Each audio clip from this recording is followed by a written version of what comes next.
Hello and welcome to the RetroMacCast with James and John, where in each episode we'll stroll down the Macintosh memory lane. We'll discuss older Macintosh computers, collecting all things related to the Mac and Apple computer, and current topics from the perspective that only a couple of old Mac fans can provide.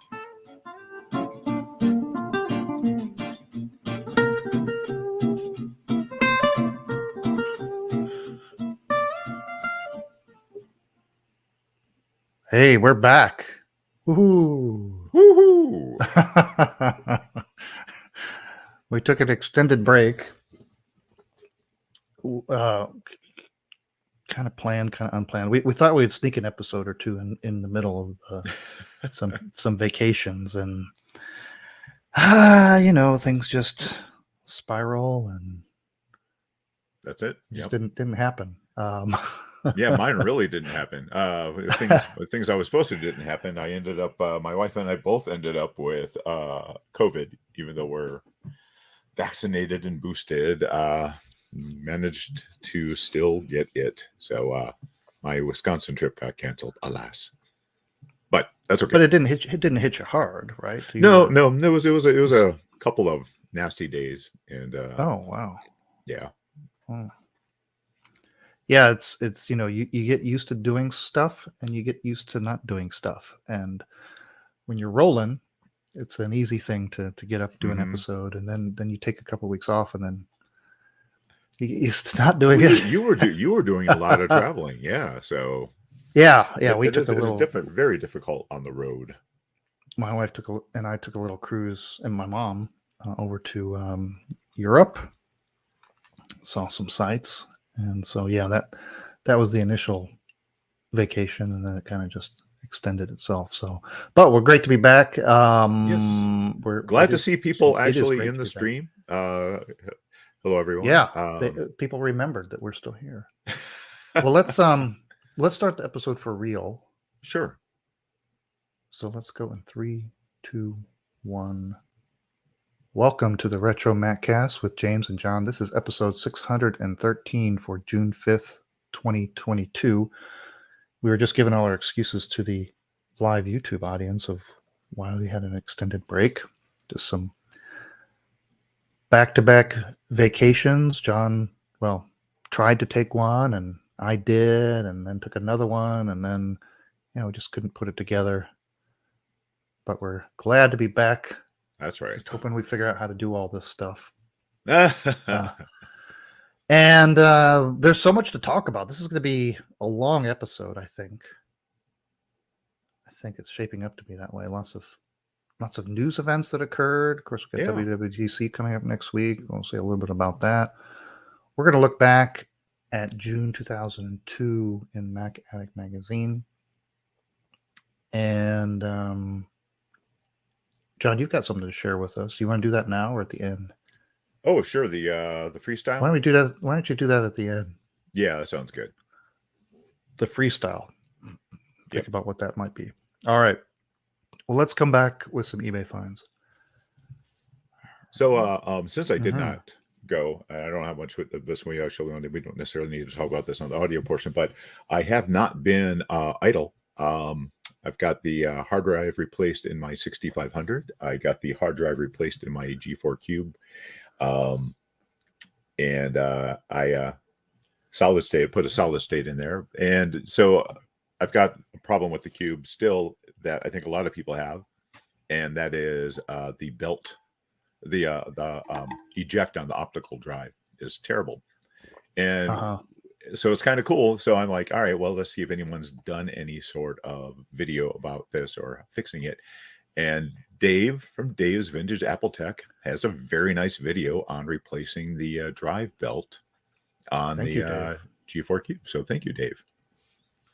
Awesome. Yeah. Okay. Let's go with some eBay finds. Let's go in 3, 2, 1. Time now for the eBay finds. Last episode, way back in April, we talked about that glass marble with the Apple logo and has little colored bits of glass kind of embedded in it, and that one sold. Guess what? To a listener of ours.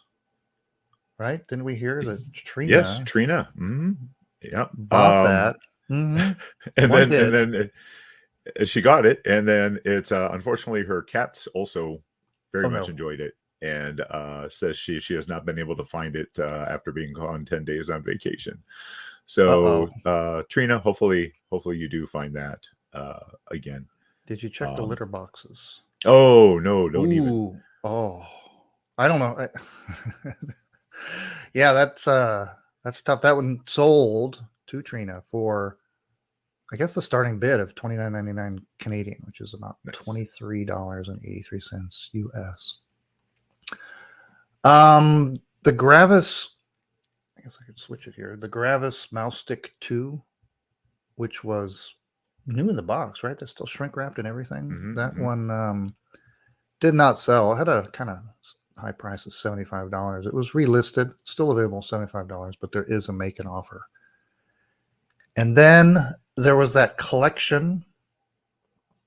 This collection included a whole bunch of classic Macs, some monitors, a 20th anniversary Mac, or two. I think there were two of them, at least parts of two.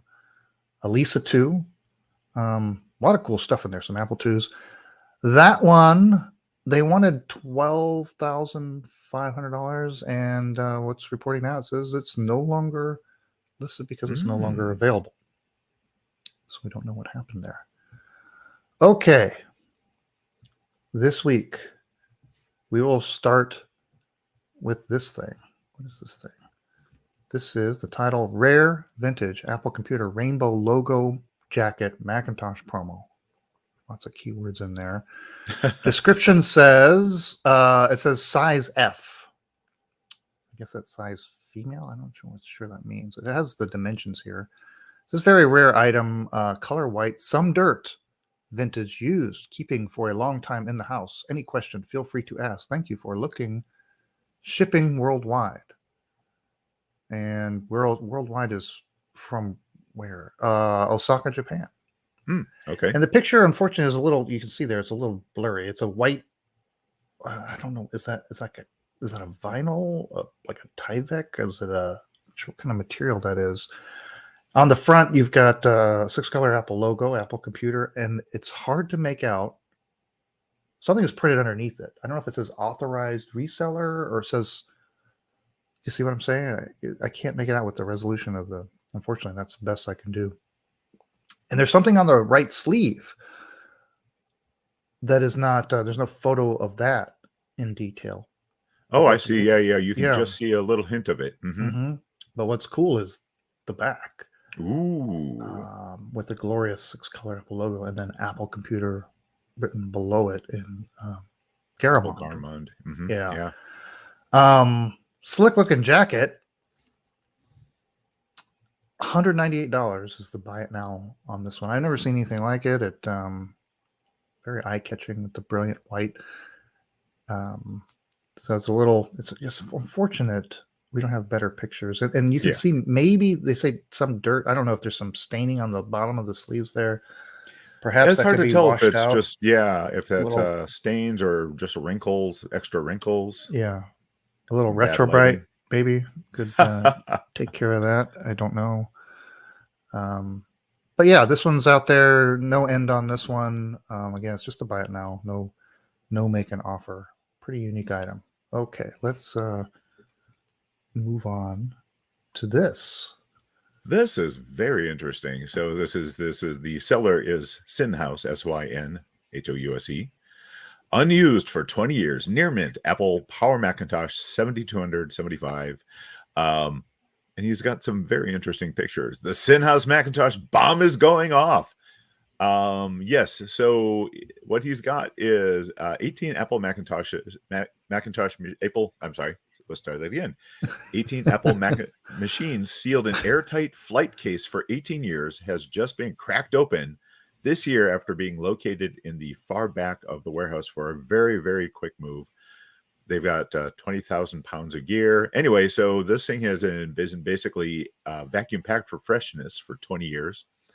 And he or she's going to be selling these off. It is free local pickup from Los Angeles. So this first one that they're selling of this unsealed time capsule is the 7200. They wanted $295. Buy it now.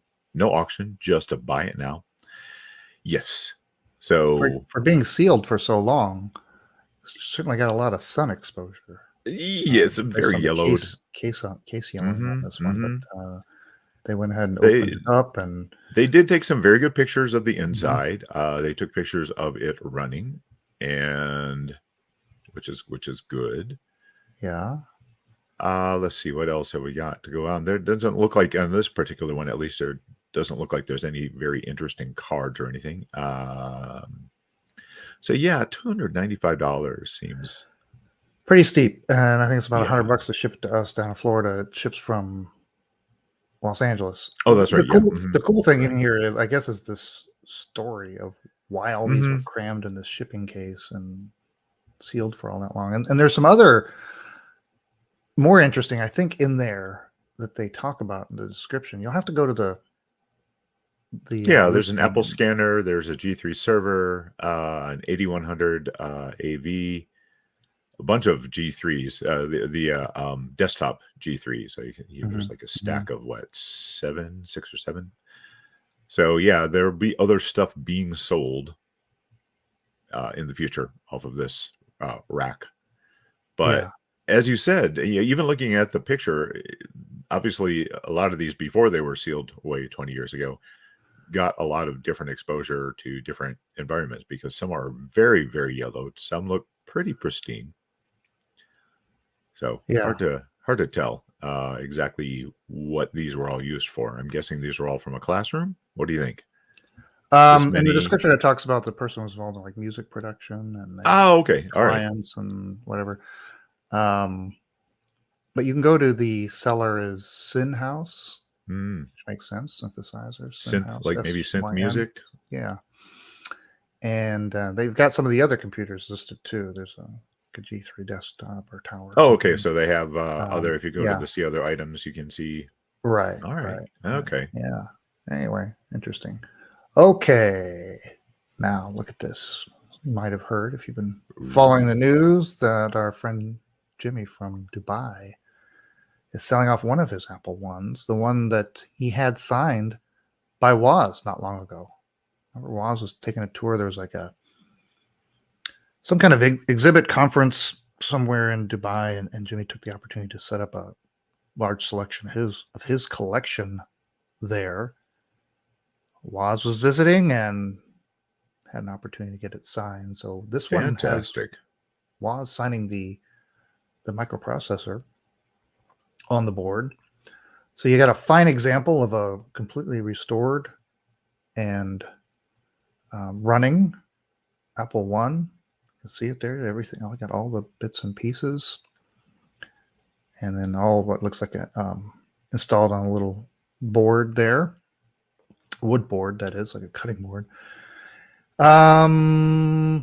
Let's look. Let's see. Let me see if obviously there's a massive description. Own a piece of history.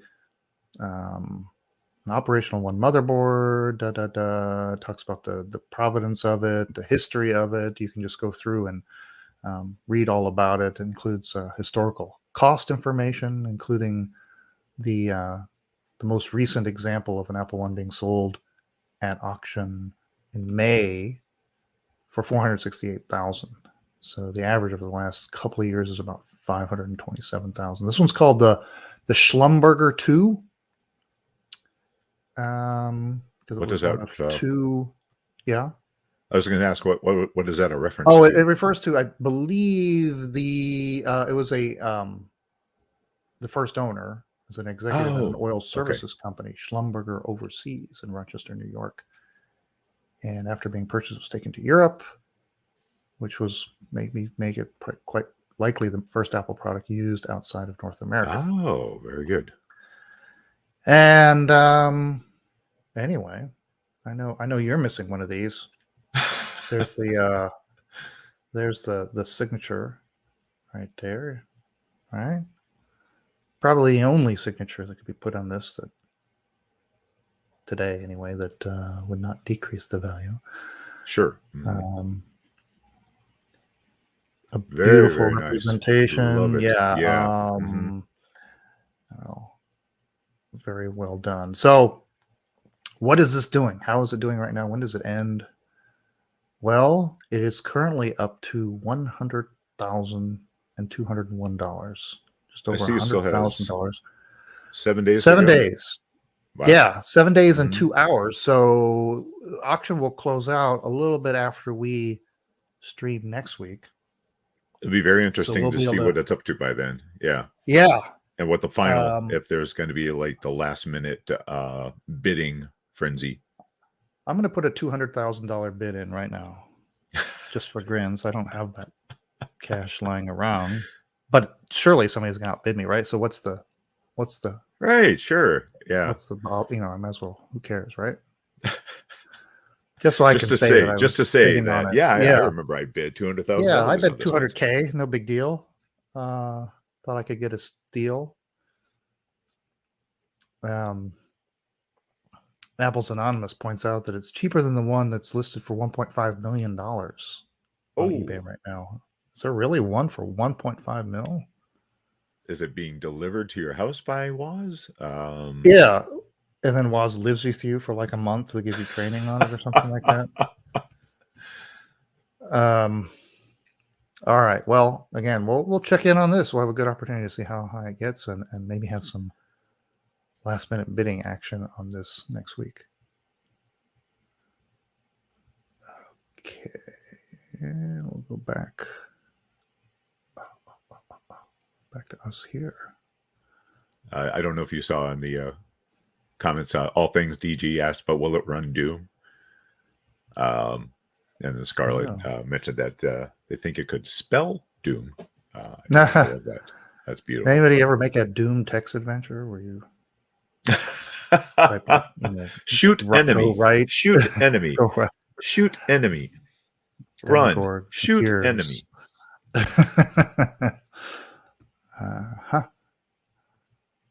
All right, we're gonna switch over to Mac Addict. I sent you some stuff. You did? Yeah, I got it. Yeah, we're good here.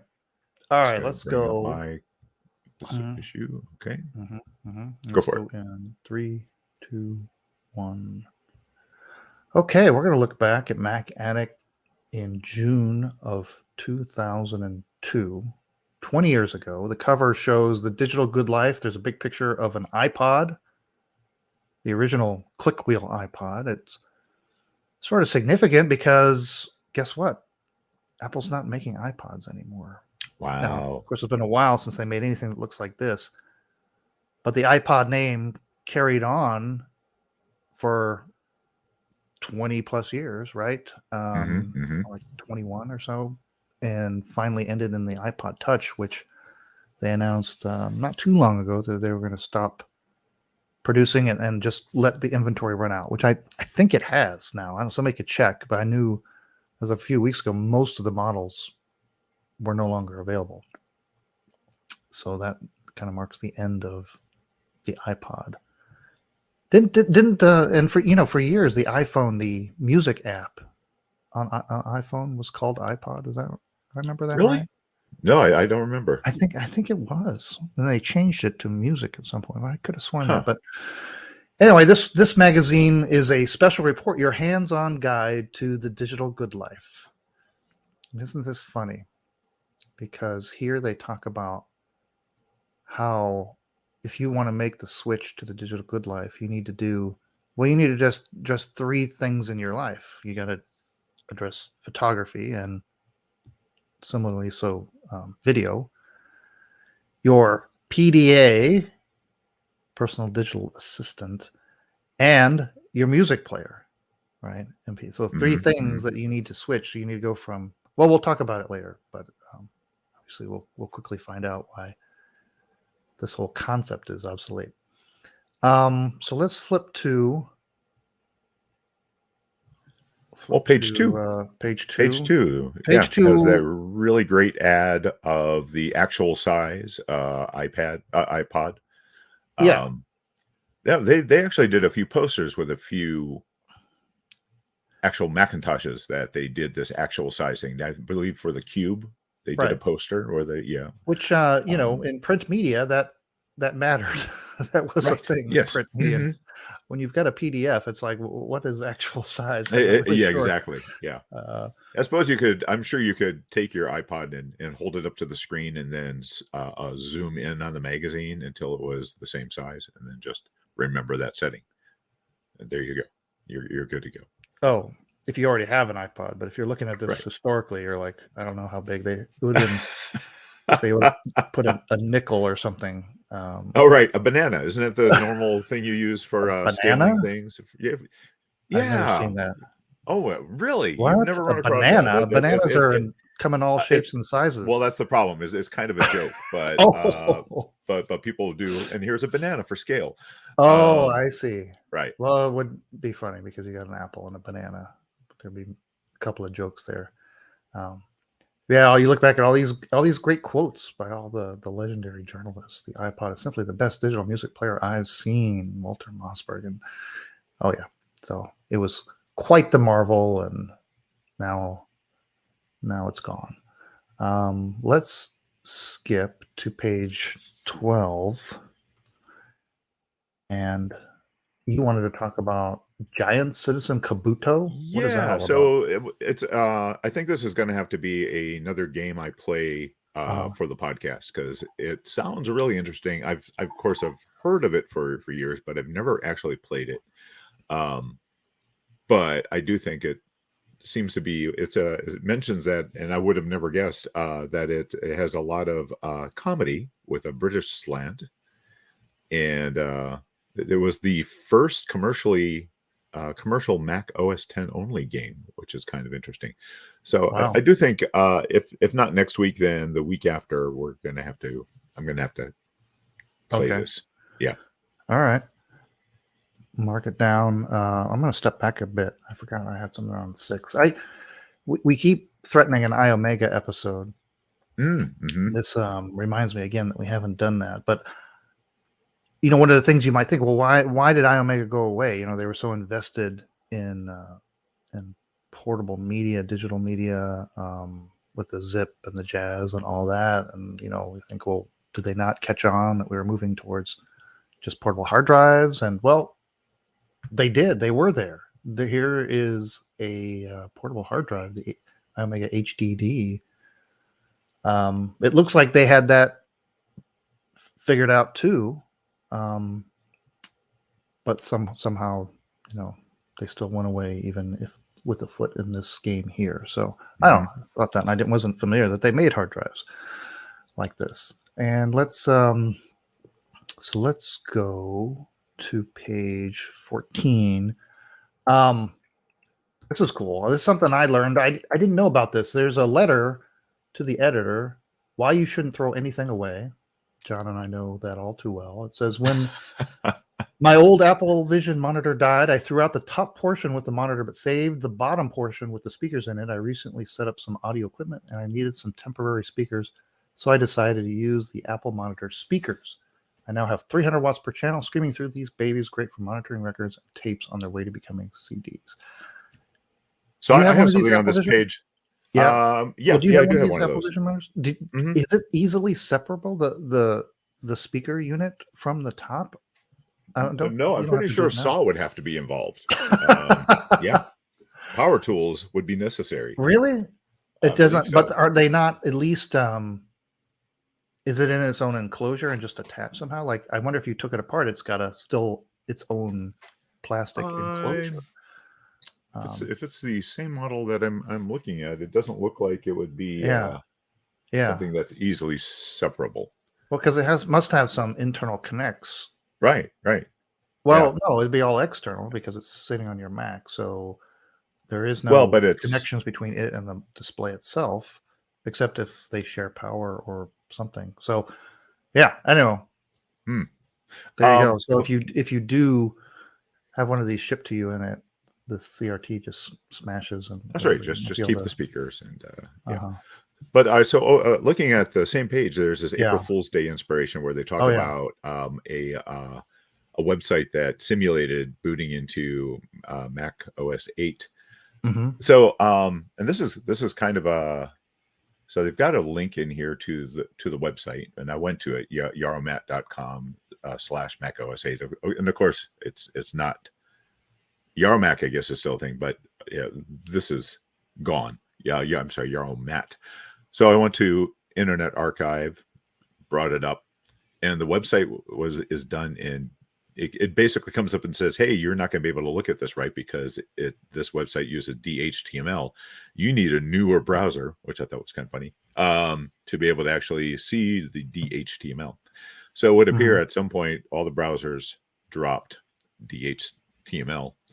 At some point, I may try to get onto an older computer that's using, say, Firefox or a 10.4 Fox, just to see if that still can view the DHTML. But yeah, that means for Internet Archive, which, its whole thing is kind of preserving the early internet. If there were a lot of websites that were using DHTML, or even now that, now that Flash really isn't supported anymore, I'm wondering at some point if the Internet Archive is going to be able to figure out a way to emulate an older browser to view the older content. Because otherwise it kind of is broken, some of the stuff that Internet Archive does. Well, you might have to use one of the emulators, right? Of an OS on Archive to view That's a good other point. stuff. Yeah, I wonder if you could, bring it in like Basilisk 2 or Cheap Shaver. Well, I'm saying they have emulators in a browser. Yeah. On archive.org. True. But, yeah. Okay.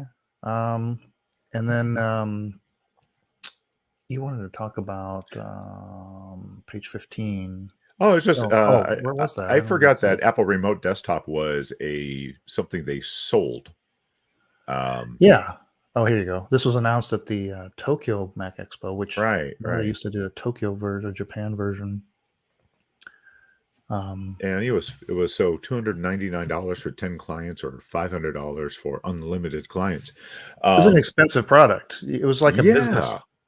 Well, it basically is again, right? If you're trying to do it over the internet, because they got rid of Back to My Mac, which was awesome. Which was great. I loved Back to My Mac, and now basically that costs money again to do Back to Mac. Of course, the Apple Remote Desktop in your own local talk network you can still do no problem.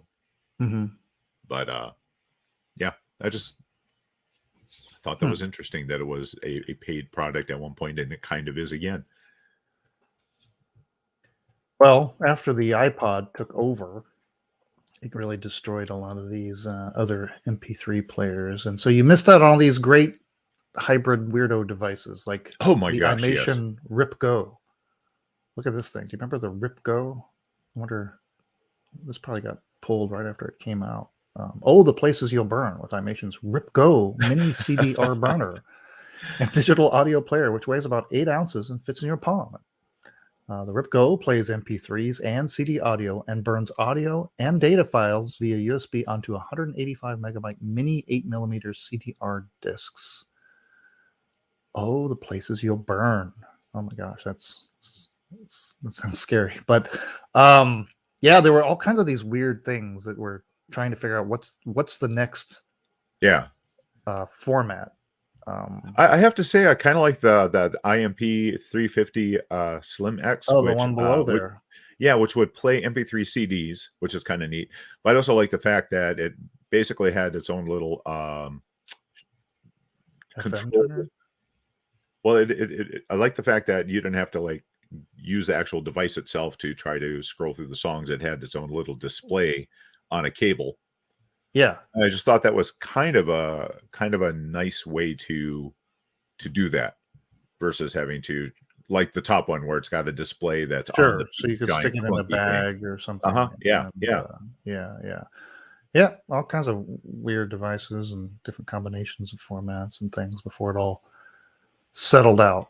Okay, let's go right to the feature article, which starts on page 18. 20 on the PDF. Good film. Oh wait. I thought no. I thought you were going to go to What? to 20, the scrapbook where they actually have the teardown of the iPod autopsy. Oh, I wasn't, There you but go. we can look at that. The Oh, iPod okay. autopsy. Yeah, I Just just thought it showing the was nice. They had breakdown. a nice teardown. I do believe there is a solid state solution that you can, if you're trying to keep There your is. old iPod going for longer, where there's actually replacements for a lot of these parts still to this day, which is kind of neat. And I should really look into that before those disappear, to try to get my old iPod. Not that I had it new. A friend of mine gifted me one of the FireWire iPods. Yeah, you can get replacement batteries. You can get Yeah. hard drives. Now, if you've got an original iPod that's in pretty good shape, you might think about it before you start ripping it up. In original condition, original iPods can be worth a little bit more money. Oh, right? really? Oh, okay. Oh yeah. Yeah. You can see them, especially. Well, I mean, obviously, it all starts from sealed in box to pristine, Right. pristine operating, pristine, whatever goes down the line. But yeah, I think if you had a sealed in box original iPod, it'd be worth thousands of dollars. And then the main article here. Goodbye to film. We talk about digital cameras. Of course, digital cameras are still a thing, but not so much as they were back then, because back then it was, you had your old film cameras. They were phasing out. You had a lot of digital camera options. This article goes into detail about not just digital cameras, but video cameras, camcorders, and providing some cool stuff. But guess what? This has largely been replaced by our smartphones.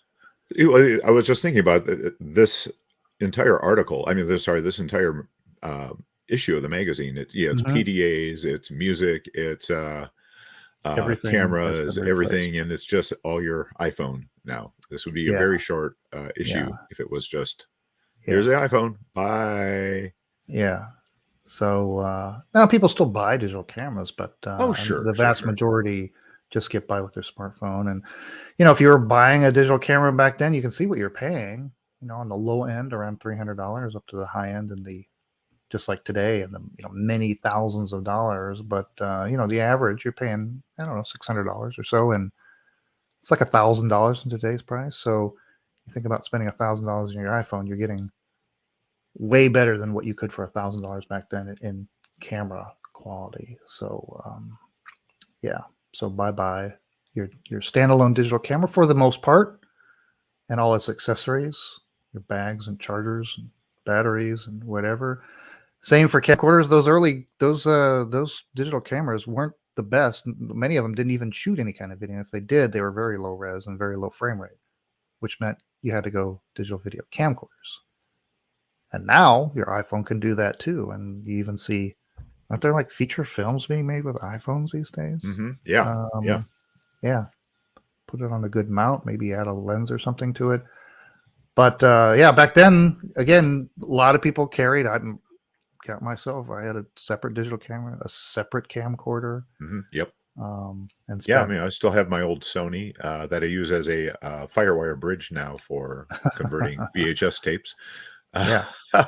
So there's at least another $1,000 to $2,000 worth of equipment that now just folds into your camcorder or your iPhone or other smartphone. And then PDAs, the PDA. right. Oh my gosh. Now at this point in time, the Newton has already come and gone. We'll talk about it later in the news because it celebrated an anniversary.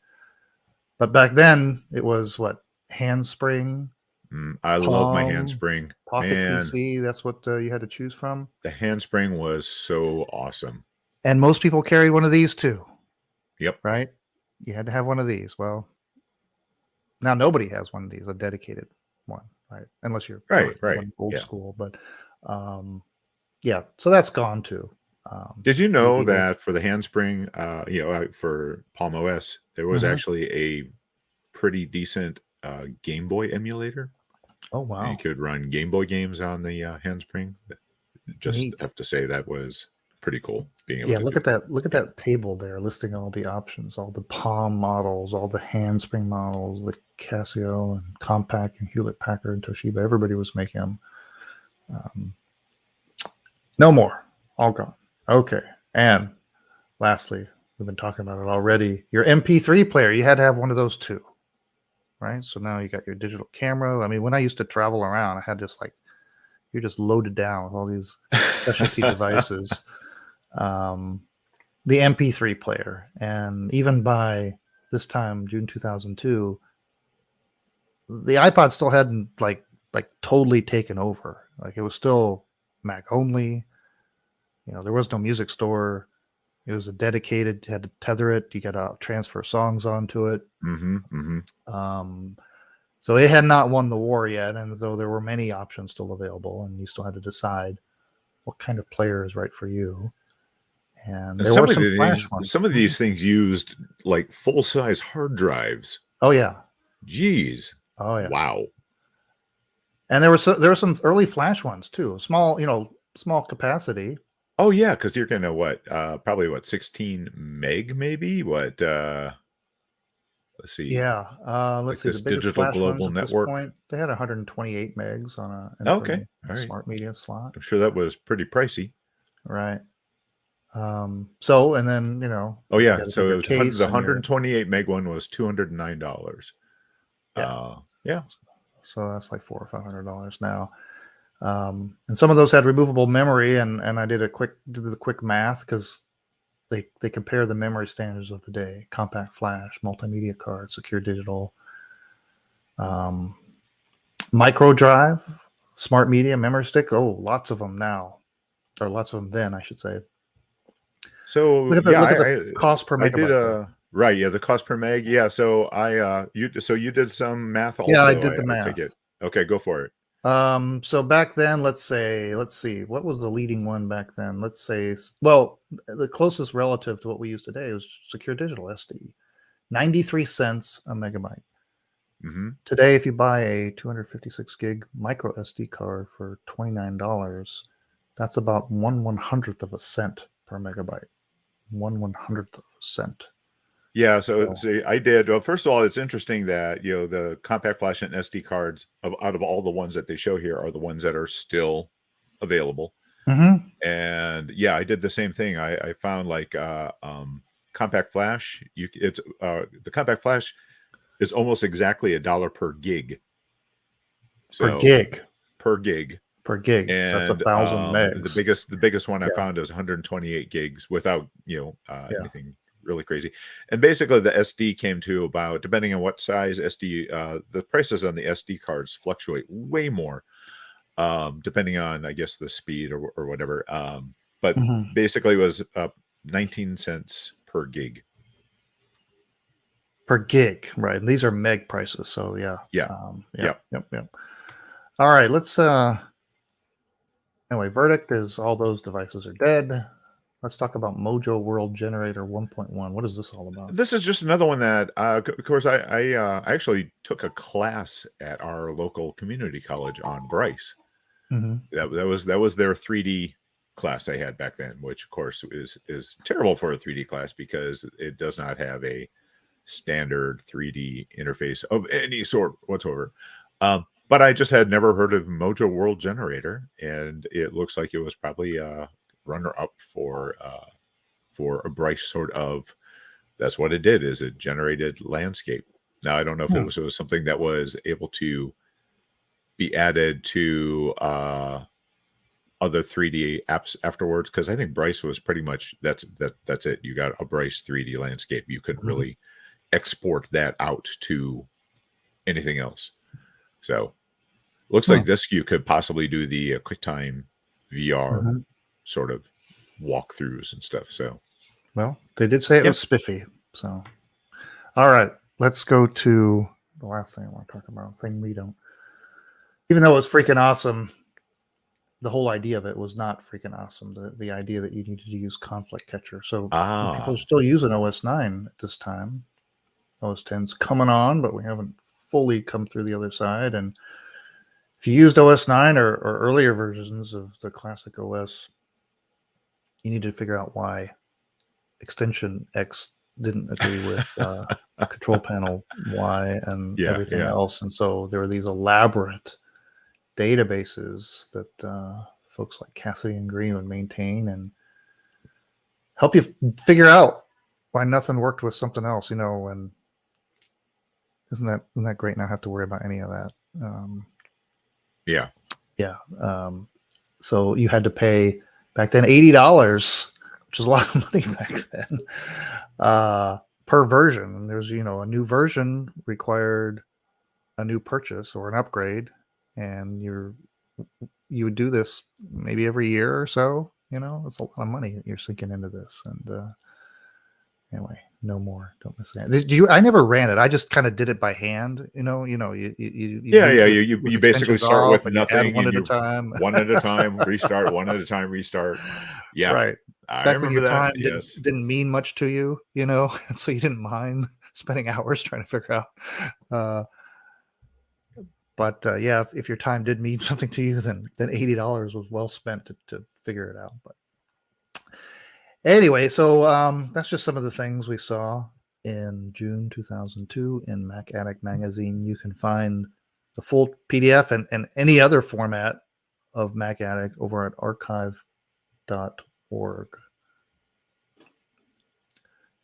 Okay. So Yeah. I'm going to share one of the exciting things. I'm going to go ahead and turn my lights back on because I want to show you what my upgrade is for the computer I'm doing the podcast on now, which is hopefully stop some of the audio issues I was having. You were having the people in the chat could say there was still some garbling, which I think is really a network issue. Well, Drac, I was aren't you running a hardline Ethernet to the Mac Addict? Yeah. Yes, I am. Yeah. All right. Hello. So I upgraded from my I'm getting dizzy 2010 iMac. We'll put you full screen. I've got we'll put you full screen. Let's see here.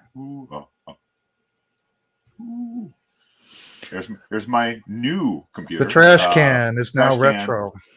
Yeah, and about $600 I was able to get this for.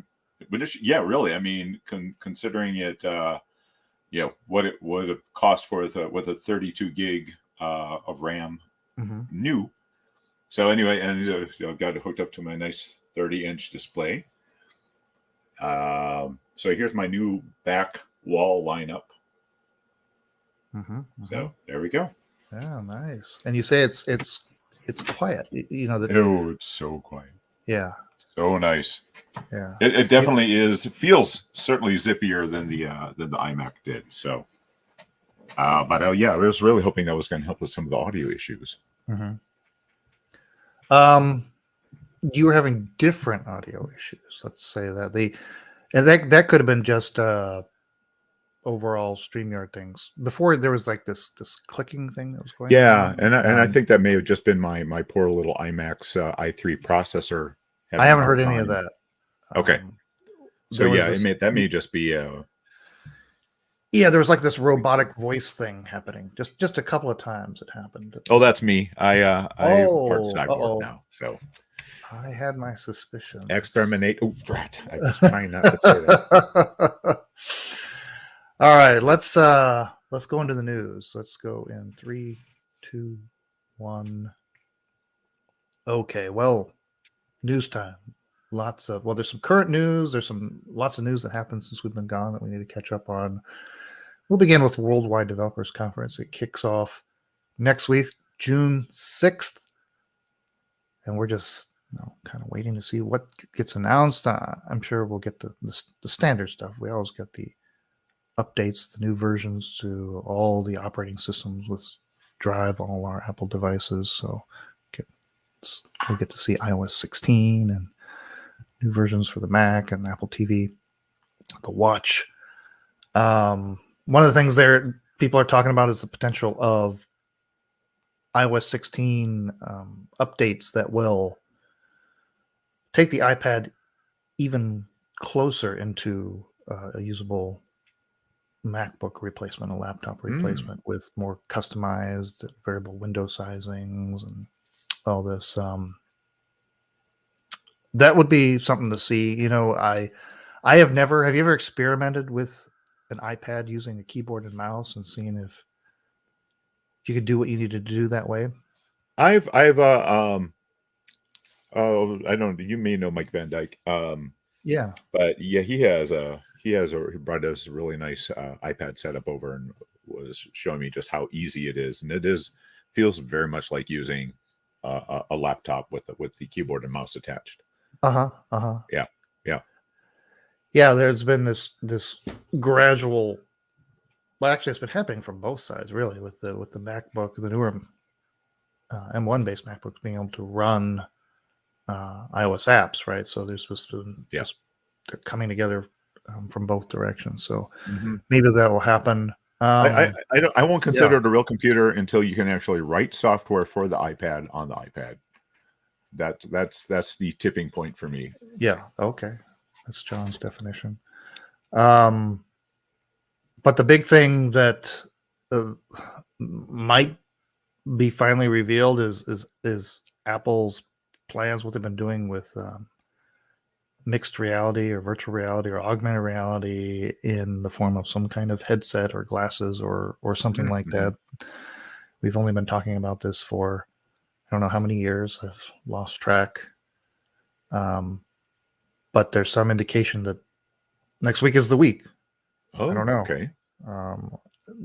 This is will be huge. It's been a long time since Apple has decided, okay, now's the time where we're going to reinvent. I was going to say, I think most of that is just trying to figure out how to make it not look as dorky as the Google Glass was. Yeah. Or what if they're even going that route? It might be a full up headset that it's going to look dorky and you won't leave the house with it, so it doesn't really matter as much. But yeah, if they go the route of always on wearable in public kind of thing, what is that going to look like? Is it going to look like Steve Jobs round glasses, or is it going to look like Tim Cook's, like metal square rimmed? But maybe this is the year. We shall see. So we'll talk more about it next week when we actually know what's happening. Let me switch over. I got some stuff I need to show. Let's see here. Give me a second. Of course, I meant to be showing that. All right. Let's. So this is the creepiest. First of all, what? Oh, we're gonna go back to that. Yeah. What's creepy? The just looks like a bunch of beheaded dolls. The Code One picture. It just Well, maybe there's our clue. These are the glasses. The augmented reality glasses are right there. You got I'm sorry. The disembodied head underlighting thing is just very, very yes. Okay. All right. You don't like that. Okay. Well, look at this. Char Geek has the Retro 35 charger. It's like gallium that's nitride. Cool. This charger, it's a USB-C charger, will set you back.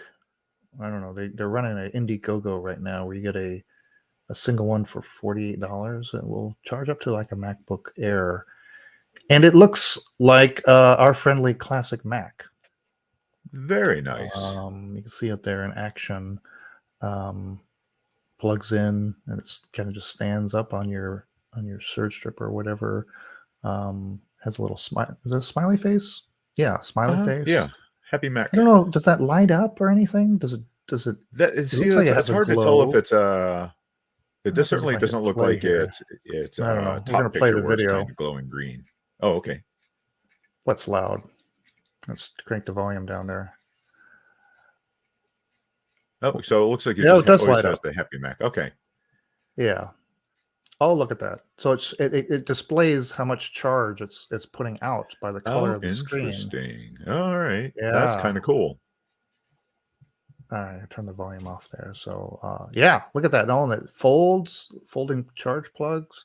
The prongs fold in. That is pretty cool. Darn spiffy. Yeah. So this is an Indiegogo, you said? Indiegogo, called the Char Geek Retro 35. Does it have a little Apple logo? It almost looks like it does. It's so tiny, I can't tell. I mean, obviously they're trying to not run afoul of bring in, Apple, right. but I see. It's just 3 little stripes there. Okay. All right.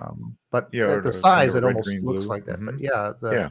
but the dimensions, the bezels, they got everything looking pretty good It's there. really cute. Yeah. Mhm. Yeah. Put that next to my iPhone. I'm sorry, my watch dock Uh-huh. on the desk. Yeah. Yeah, look at that. And they have hit their mark by some amount of margin. You know, the one thing though is I really wish they kind of did where it was actually a little standalone on the desk, and then it had a cable that went to the power outlet, because how many Yeah, it people might be leave a hidden. power strip Yeah, on their desk like that? So right. Well, yeah, you're gonna have if to I if was you going want to to make see a it. change, that would be it. Or if you had the option, Yeah. to do it that way. This Indiegogo ends in 18 days. They've already sold $87,000 worth of them. Okay, over on benvessi.com is an icon set. Oh, A classic very icon nice. set called Old School. Turn your computer into a retro Mac with this pixel perfect icon and dynamic wallpaper set. So he well. customized these 187 pixel perfect icons, dark and light themes, 5 dynamic Mac OS wallpapers, drag and drop with Icon Champ, lifetime updates included, and you can get it in old school silver, old school gold. I'm not sure how you distinguish those. Oh, I guess it's just it's how much you get. So the old school silver, it's the package, not the color of the Oh, I icons. see. Okay. So All right. you get everything for £7 and Oh, then I see. So the gold you get, you they will do add custom. 5 custom Yeah, he'll icons of your customize. choice, Yeah. right? As So opposed to there's the an old school example. has 187 pixel Yeah, icons like your and the most dark and light common. themes and 5 wallpapers. Right. So he's already done like most of the common apps you might use, so that your whole desktop is transformed. Right. So this So is there's it's what it kind of looks like. basically £7. I have no idea Mhm. what that's going to be in American. Oh, it looks like about $9. Yeah. American. So I see may there. end up having to get that because that looks pretty darn fun. There's also I an would love iPhone that on version. this. Oh, neat. Yeah, you can see it there flipping between the dark and the day and the night Yeah. versions. So it's essentially just inversions. Yeah, this You is can see there. beautifully done.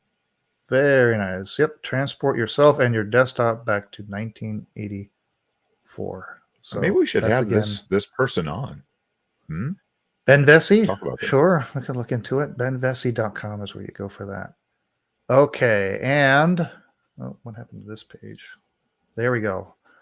Can you believe it's been 30 years since we were introduced to Apple Newton and the message pad? Over on Ars Technica, they've got a great article by Jeremy Reimer that looks back at the history of Newton and how it came about and what happened to it. It was a groundbreaking device, ahead of its time, expensive, and maybe overextended in what it tried to do. But oh my gosh, it was just incredible. You were holding the future in your hands, and it did so much for PDAs and even for smartphones ultimately. But great little article on that. And if you want to know more about Newton, the best way to do it is to watch the documentary Love Notes to Newton by our friend Leon, or Noah Leon, I should say. And just search on Love Notes to Newton. It's a great documentary. Yeah. We had him on the show. Okay. Look at this thing. Would you buy this? Would you buy the Macintosh Pocket? Would you have purchased it back in 95? I would buy it today. Yes, Over on absolutely. Design Boom, they asked the question, what if Apple had developed a pocket Macintosh back in the day? And Rex Sowards answers the question. Rex designed this. So, no, this isn't a real thing. This is just design drawings of what a Macintosh Pocket might look like. And this is a really glorious little device. It looks like a little PDA, but with a Mac screen on it. And it's got like all the design elements of the Macs of that day. I love the back. Look at this. Yes. Mm-hmm. It's got the appropriate labeling on the back. And then you got a little door. Mm-hmm. Yes. Yeah, you got the little door with the pops down, and lo and behold, there's a SCSI, an ADB. What's the second port there? There's a modem and a printer, I think. Yes. Yep. Modem and printer. Yeah. So you could hook up your keyboard and mouse, right? Mm-hmm. And an external hard drive or scanner or something to the SCSI port. Yeah, look at that. Look at that. Now, and then you have to have the fake ad. Never leave home without your keys, wallet, and personal computer. Macintosh Pocket. I love it. Yeah. No room for a floppy though. That's the downside. See there's a little trackball. And of course, there's only one button. One button, sure. That's all you get. Mm-hmm. But this is kind of a throwdown to anytime somebody designs like this, something. The next question is, who's going to make this thing? Who's going to make it? Yeah, exactly. How close could you get to this? Because that's pretty cool.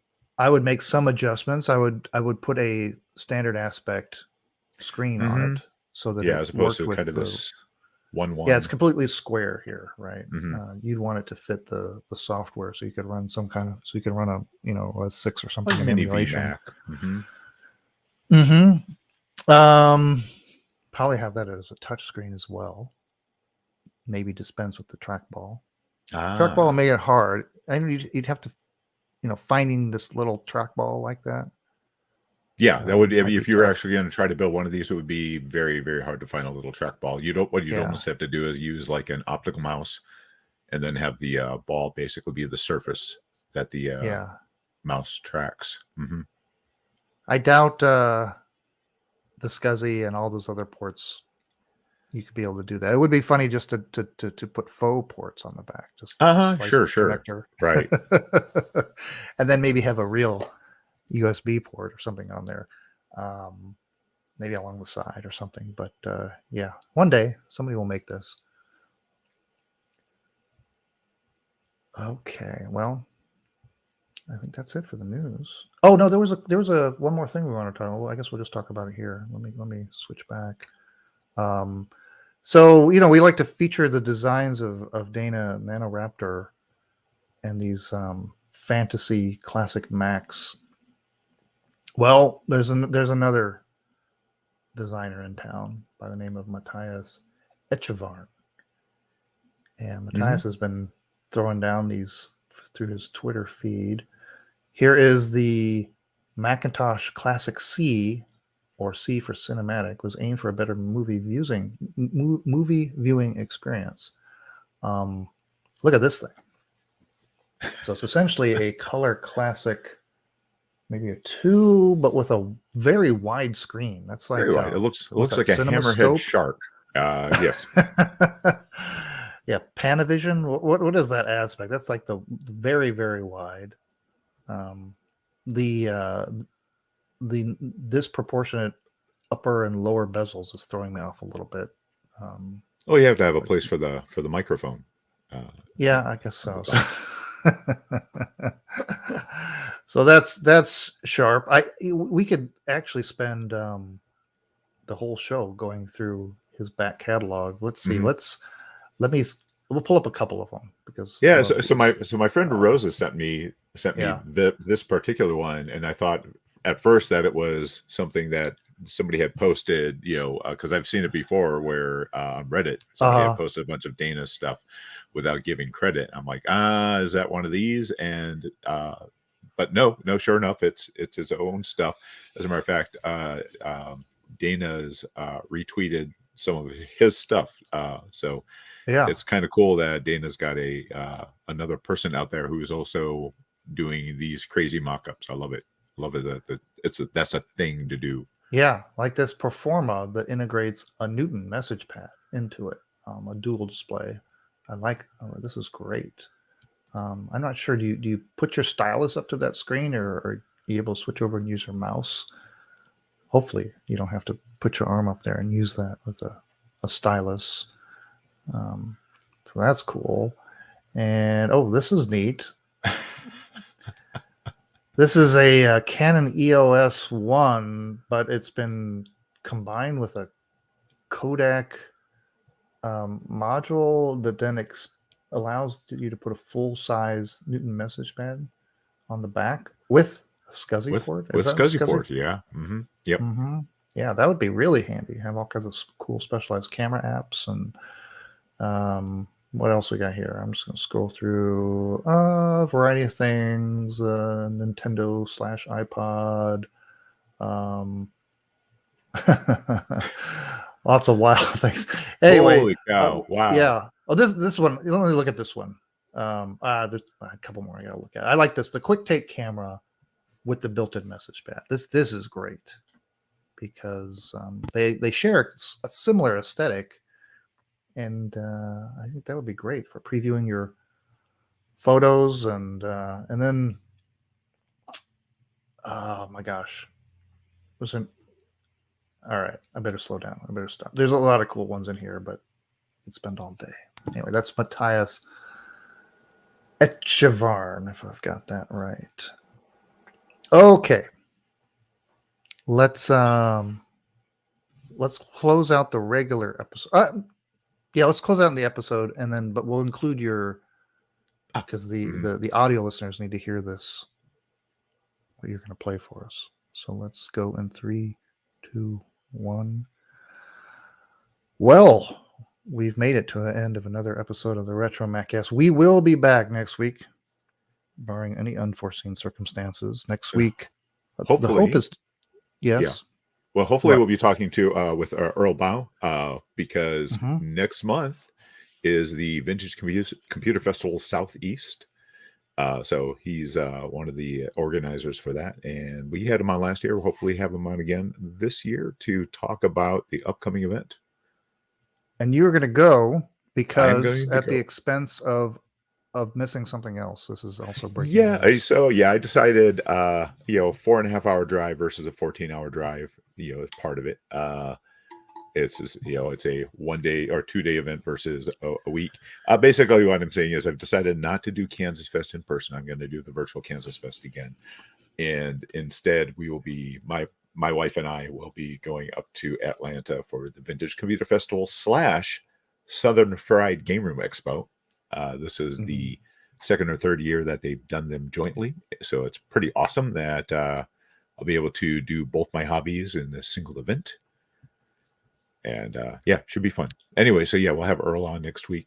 Hopefully next week. If not, then we're going to fall back on doing the that game perhaps. But okay, I'll check with Earl. Yeah, great. Well, and there's one more thing that we teased at the beginning of the episode. You mentioned the name Freestyle. Yeah. So what is Freestyle? So the Freestyle assistive technology. This was one of the. It was basically. The inner guts are what did I say? I forget what's the laptop model now. PowerBook, isn't it like 5300? Yes, 5300. Yeah, that is it. Yeah, because so I got this from you, and unfortunately, you didn't have the power supply, so I went and actually spent $50 on a power supply. And so Freestyle made these. Yeah, let me just say something about the origin, please. Right? So. Freestyle was a company they converted. They took at this time PowerBook 5300s. Later they would convert other Macs. I think they went up to the iBook and turn them into full touchscreen computers. So not stylus, actual touchscreen, right? Yeah. Okay. Largely for folks that had disabilities of some sort. They couldn't use keyboards or traditional mice or trackpads or whatever, and so they were built for that user base. And many years ago, I wound up with 3 of them, I think. And the ones I have, I think yours, does it still have like all this Velcro on the bottom? I think you would stick it to like a platform. I took the Velcro off so I could get to the screw that was underneath for taking it apart. So yeah, because I think it was attached to like a platform that would be maybe on a wheelchair or something like that. And I got 3 of them, and I don't know, did we ever do an episode on them? We must have. I'm not sure how far we got. Right. Yeah, we must have. Years and years ago. Maybe we'll revisit another full episode on this thing. Maybe if we can get more out of it than what you're going to provide here. So John's been messing with this. He had to track down a power supply to work with it. And it was very promising at first because you got the startup sound. Yeah. So let's hear what this has to tell us now after its long sleep. We gotta be real quiet.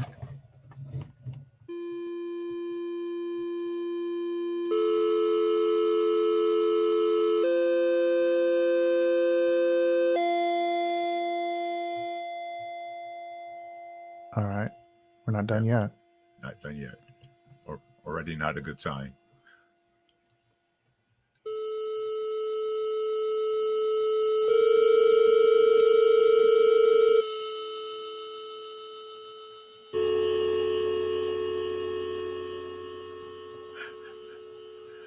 I've never heard it that slow before, and somehow it makes it even more creepy. Well, it's not even if it were sped up, I don't think it's the one we're used to hearing. And you don't think so? And I don't think so. I don't think it's the same. It's a different order or something. And then of course the slow, just the nice sounding. Sure. Yeah. Before that, we've never heard that before, even at any speed. So they must have had access to alter. But why is it so slow? I don't know. I don't know. It's how's the clock speed like slowed down or whatever? I mean, it's who knows. So I'm so so of course I it was actually fairly easy to take apart. You can adjust your camera there. You can see the battery. Yeah. And I reseated the RAM because, of course, that sounds like the bad RAM, but also the fact that the screen never came on at all. Yeah, nothing, not even like a backlight where you can kind of see where the backlight comes on and nothing shows up on the screen.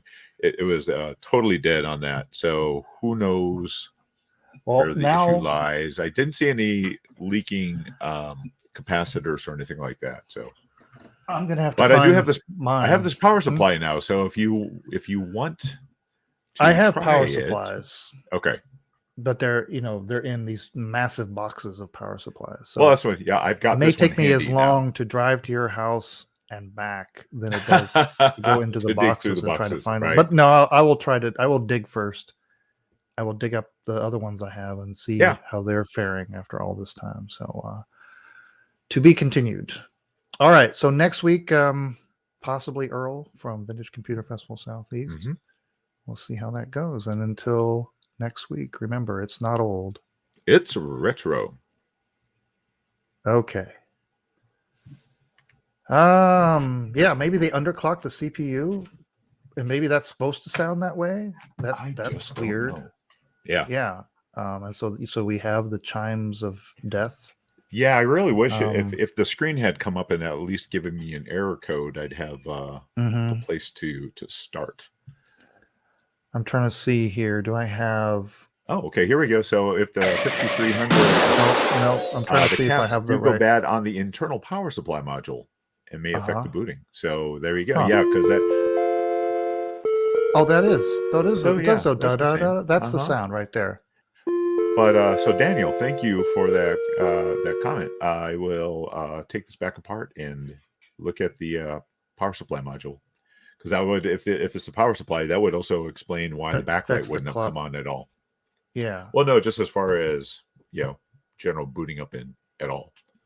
Well, I mean, if you've got capacitors that are controlling clock speed, that could be the slow side. Yeah. Yeah. Wow. All right. Well, thanks everybody for joining us. It's good to see or hear or see the chat or whatever of everybody. We got a lot of the usual folks joining us. Thanks for coming back after all this time. I think we're done. I did want to point out that you changed your display there behind you a little bit. You've got the hello and hello again. Yeah, which is nice. So this is actually what I had when you first came into the room. You would see these two. It's a 512K Mac and Bondi. Bondi. Oops. I can never remember the proper pronunciation. Bondi. Bondi. And Bondi. so yeah, this is, of course, I just have the background screens as the hello again. And I'm trying to kind of rearrange some stuff to give myself a little bit more space on the lower table. So this would be a good backdrop for the podcast. Looks good. Yeah. Okay. All right. Well, it's time to go. We'll see everybody next week. Bye, everyone. Bye.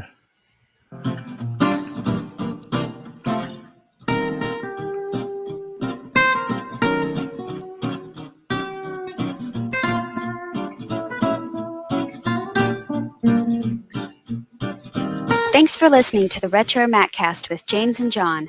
Email listener comments and questions to retromaccast@gmail.com or post comments on our website at www.retromaccast.com.